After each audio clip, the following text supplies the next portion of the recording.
Hello, ഇന്ന് ഞാനിവിടെ ഉണ്ടാക്കാൻ പോകുന്നത് കുക്കർ ചിക്കൻ മന്തിയാണ്. ഇത് വളരെയധികം ടേസ്റ്റിയായ റെസിപ്പിയാണ്. ഇതുവരെ ട്രൈ ചെയ്യാത്തവർ എന്തായാലും ട്രൈ ചെയ്യണം.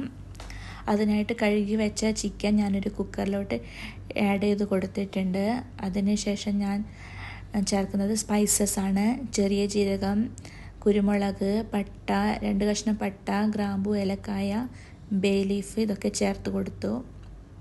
അതിനുശേഷം ചതച്ച് വെച്ച ഇഞ്ചി വെളുത്തുള്ളി പേസ്റ്റാണ് ഞാൻ ചേർക്കുന്നത്. പിന്നെ 2 മാഗി ക്യൂബ് ചേർക്കുന്നുണ്ട്, പൊടിച്ച് ചേർക്കുന്നുണ്ട്. പിന്നെ ഒരു ഉണക്ക നാരങ്ങ ഹോൾസ് ഇട്ടിട്ടാണ് ചേർക്കുന്നത്, അതിൻ്റെ ഫ്ലേവേഴ്സ് എല്ലാം ഇറങ്ങാൻ വേണ്ടിയിട്ട്. പിന്നെ 1 സ്പൂൺ മന്തി മസാല, 1/2 ടേബിൾ സ്പൂൺ ഗരം മസാല ചേർത്തു. മല്ലിയില പുതിനയില അരിഞ്ഞത് ചേർത്തു, 1 കൈപ്പിടി നിറച്ചും. പിന്നെ ഒരു വലിയ ക്യാപ്സിക്കത്തിൻ്റെ പകുതി ചെറുതായിട്ട് അരിഞ്ഞിട്ട് ചേർത്തിട്ടുണ്ട്. പിന്നെ ആവശ്യത്തിന് കുറച്ച് മാത്രമേ ഉപ്പ് ചേർത്തിട്ടുള്ളൂ, മാഗി ക്യൂബിൽ ഉപ്പുള്ളൂ അതുകൊണ്ട്. പിന്നെ കുറച്ച് കാശ്മീരി മുളക് പൊടി ചേർത്തിട്ട് നന്നായിട്ട് തിരുമ്മി യോജിപ്പിക്കുക. മസാലയുടെ ഫ്ലേവേഴ്സ് എല്ലാം ചിക്കനിലോട്ട് ഇറങ്ങാൻ വേണ്ടിയിട്ടാണ് ഇങ്ങനെ ചെയ്യുന്നത്. നമ്മൾ ഇതിൻ്റെ അകത്തേക്ക് 1/2 കപ്പോളം സൺഫ്ലവർ ഓയിൽ ചേർക്കുന്നുണ്ട്. അത് ഇപ്പം ചേർത്തിട്ട് നല്ലതുപോലെ മിക്സ് ആക്കണം. നല്ലതുപോലെ ഞാനിപ്പോൾ മിക്സ് ആക്കുന്നുണ്ട്. എന്നിട്ട് ഒരു ½ അവർ റെസ്റ്റ് ചെയ്യാൻ വെക്കുന്നുണ്ട്. എന്നെങ്കിലേ നല്ല മസാലയൊക്കെ ചിക്കനിലോട്ട് പിടിച്ച് നല്ല ഫ്ലേവർ ഉണ്ടാവുള്ളൂ. ഞാനിവിടെ ഒരു 3 ഗ്ലാസ് ഒരു കപ്പിലാണ് റൈസ് എടുക്കുന്നത്. ഞാൻ എടുക്കുന്നത് സെല്ല ബസ്മതി റൈസാണ്. മന്തിക്ക് എപ്പോഴും ടേസ്റ്റ് ഈ റൈസിനെ കൊണ്ട് വെക്കുന്നതാണ്. നമ്മുടെ ചിക്കനൊക്കെ റെഡി ആയിട്ടുണ്ട്. 5 മിനിറ്റ് ഹൈ ഫ്ലെയിമിലാണ് വേവിക്കേണ്ടത്. നല്ലോണം 5 മിനിറ്റ് നന്നായിട്ട് വെന്തിട്ടുണ്ട്. അപ്പോൾ അതിൻ്റെ അകത്തുനിന്ന് കുറച്ച് ഗ്രേവി എടുത്തിട്ട് മാറ്റുന്നുണ്ട്. അത് നമുക്ക് റൈസിലോട്ട് ആവശ്യമുണ്ട്. ഇവിടെ ചെമ്മീൻ്റെ അകത്ത് വെള്ളം തിളച്ചിട്ടുണ്ട്. അതിൻ്റെ അകത്ത് പട്ട, ഗ്രാമ്പു, ഏലക്കായ ഇട്ട് 2 സ്പൂണ് സോൾട്ട് ഇട്ടിട്ടുണ്ട്. 1 സ്പൂണ് സൺഫ്ലവർ ഓയിൽ ആഡാക്കിയിട്ടുണ്ട്. എന്നിട്ട് കഴുകി വെച്ച റൈസ് ഇതിൻ്റെ അകത്ത് ആഡാക്കി കൊടുക്കുന്നുണ്ട്. റൈസ് ഒരു 90% നമ്മൾ വേവിക്കുന്നുള്ളൂ. എന്നിട്ട് ദമ്മിടാൻ പോവാണ്. റൈസ് അടച്ചു വെച്ചിട്ടുണ്ട്. ഇപ്പോൾ നമ്മളെ റൈസൊക്കെ ഒരു 90% വെന്തിട്ടുണ്ട്. അത് കുക്കറിലോട്ട് ചിക്കനിലോട്ട് മാറ്റുവാണ്.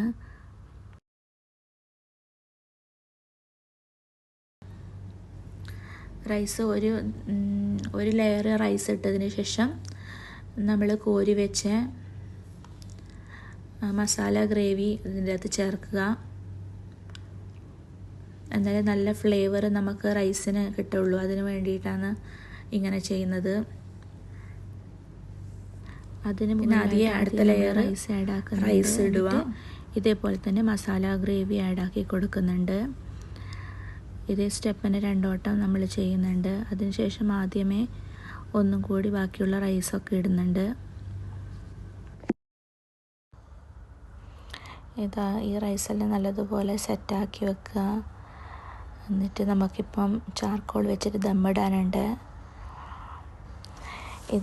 ഇവിടെ റൈസെല്ലാം സെറ്റാക്കി വെച്ചിട്ടുണ്ട്. ഞാൻ മഞ്ഞൾപ്പൊടി, കുങ്കുമപ്പൂവ് കലക്കിയ വെള്ളം ഞാൻ അതിൻ്റെ മുകളിലോട്ട് ഒഴിച്ചു കൊടുത്തിട്ടുണ്ട്. ഒരു സ്റ്റീലിൻ്റെ പാത്രത്തിൽ ചാർക്കോൾ കത്തിച്ചിട്ട് എണ്ണ ഒഴിച്ചിട്ട് വെക്കുന്നുണ്ട്. എന്നിട്ട് 2 പച്ചമുളകും റൈസിലോട്ട് കുത്തി വെക്കുന്നുണ്ട്. എന്നിട്ട് ചാർക്കോളിൻ്റെ പാത്രം ഒരു കോപ്പ അത് നല്ലോണം താഴ്ത്തി വെക്കുന്നുണ്ട്. എന്നിട്ട് കുക്കർ അടക്കുകയാണ്. എന്നിട്ട് ഒരു 30 മിനിറ്റ് ലോ ഫ്ലെയിമിലാണ് വേവിക്കേണ്ടത്. നല്ലതുപോലെ വന്ന് നല്ല ചാർക്കോൾ ഫ്ലേവറൊക്കെ ആയിട്ടുണ്ട് മന്തി റൈസിന്. ഇനി ഇതെടുത്ത് നല്ലതുപോലെ നല്ലതുപോലെ മിക്സ് ആക്കണം. എന്നാലേ ഈ ചാർക്കോളിൻ്റെ ഫ്ലേവറൊക്കെ എല്ലാ റൈസിലോട്ടും ഇറങ്ങിയെത്തത്തുള്ളൂ. നമ്മൾ മന്തി റൈസ് അടിപൊളിയായിട്ട് സെറ്റായിട്ടുണ്ട്. മക്കളും ഹസ്ബൻഡും ഒക്കെ കഴിക്കാൻ പോവാണ്. അവർക്ക് കണ്ടിട്ട് തന്നെ നന്നായിട്ട് ഇഷ്ടമായിട്ടുണ്ട്. നല്ല സൂപ്പർ ടേസ്റ്റാണ് ഈ മന്തി. വളരെ പെട്ടെന്ന് നമ്മളെ വീട്ടുകളിൽ ഉണ്ടാക്കി കൊടുത്ത കുട്ടികളൊക്കെ ഭയങ്കര ഹാപ്പി ആയിരിക്കും. അത്രയും സൂപ്പർ ടേസ്റ്റാണ്. ഞാൻ വെറുതെ പറയുന്നതല്ല, അത്രക്കും ടേസ്റ്റ് ഉണ്ട്. നിങ്ങൾ ഇതുവരെ ഇങ്ങനെ ഒരു മന്തി ഉണ്ടാക്കി നോക്കിയിട്ടില്ലെങ്കിൽ ഉറപ്പായിട്ട് ഇത് ട്രൈ ചെയ്യണം. നല്ല സൂപ്പർ ടേസ്റ്റാണ്. പെട്ടെന്ന് തന്നെ നമുക്ക് ഉണ്ടാക്കാൻ പറ്റും. അധികം ചേരുവകളൊന്നും ആവശ്യമില്ല. ഇതാ ഹസ്ബൻഡ് കഴിക്കാൻ പോകുന്നുണ്ട്. ഹസ്ബൻഡ് നന്നായിട്ട് ഇഷ്ടമായിട്ടുണ്ട്. നല്ല സൂപ്പറാണെന്ന് പറഞ്ഞിട്ടുണ്ട് ഹസ്ബൻഡ്. മോന് നന്നായിട്ട് ഇഷ്ടമായിട്ടുണ്ട്.